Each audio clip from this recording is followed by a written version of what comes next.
मित्रांनो, शेतकरी ब्लॉकमध्ये होते. तुम्ही पाहू शकता मित्रांनो, हे आपण ठिबक केलेलं आहे. पाहू शकता ठिबकनाचे पाणी ठिबक आपण केलेलं आहे. हे आपलं पाणी कमी असल्यामुळे आपण हे ठिबक केलेलं आहे गवार पिकाला. तर हे पाहू शकता तुम्ही, एवढं आपण अर्ध आहे आपलं गवार आपण लागवड केलेलं मित्रांनो. त्याला ठिबकद्वारे पाणी आपण देत आहोत, जेणेकरून आपल्या कमी पाण्यामध्ये जास्त उत्पादन येईल याप्रमाणे आपण हा गवार पीक लागवड केलेला आहे. तर मित्रांनो, त्याला आपण पाणी दिलेलं आहे. तर पाणी देत आहोत एकदम थोडं पाणी. थोड्या पाणीमध्ये आपले जास्त उत्पादन कसे घेतलं जाईल हे आपण केलेलं आहे मित्रांनो. तर आपलं ठिबक केलेलं आहे गवार पिकाला, तर त्याला आपण आज पाणी सोडतो आहोत मित्रांनो. तर अशा पद्धतीने आपण कमी पाण्यामध्ये उत्पादन घेऊ शकतो मित्रांनो. अशा पद्धतीने आपण गवार पीक लागवड केलेलं आहे.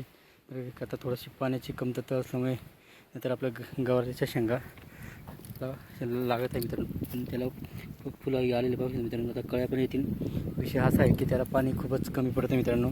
तर आपल्याकडे पाणी खूपच कमी आहे, म्हणून त्याला आपण जसं मिळतं आहे तसं त्याचप्रमाणे आपण 5 ते 10 मिनटं 15 मिनटं असं पाणी देत आहोत मित्रांनो. कारण की आपल्याकडे पाणी नसल्यामुळे आपल्याला हे असे पद्धतीने करावं लागत मित्रांनो. कारण की पाणीच खूप कमी आहे.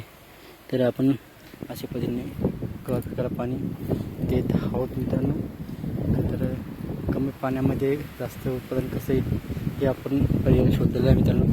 परंतु पाणीच कमी झालेलं आहे मित्रांनो. आता 45 ते 55 डिग्री सेल्सिअस असं ऊन तापत आहे. तर पाण्याचं प्रमाण पाण्याची पातळी एकदम कमी झालेली आहे आणि पाणी एकदम कमी प्रमाणात झालेलं आहे मित्रांनो. तर त्याला पाहिजे तसं पाणी नाही मिळते मित्रांनो. तर आपल्याकडनं जेवढं शक्य होईल तेवढं आपण पाणी देण्याचा प्रयत्न करत आहोत मित्रांनो.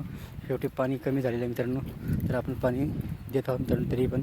तर मित्रांनो, असा कमी पाण्यामध्ये उत्पादन घेण्याचा प्रयत्न करत आहोत. हे करायला पाहिजे, जेणेकरून आपल्याला कमी पाण्यामध्ये जास्त उत्पादन कसं येईल हा आपण अनुभव घेत आहोत मित्रांनो. व्हिडिओ आवडला तर लाईक शेअर करा, चॅनल सबस्क्राईब करा. जय जवान जय किसान.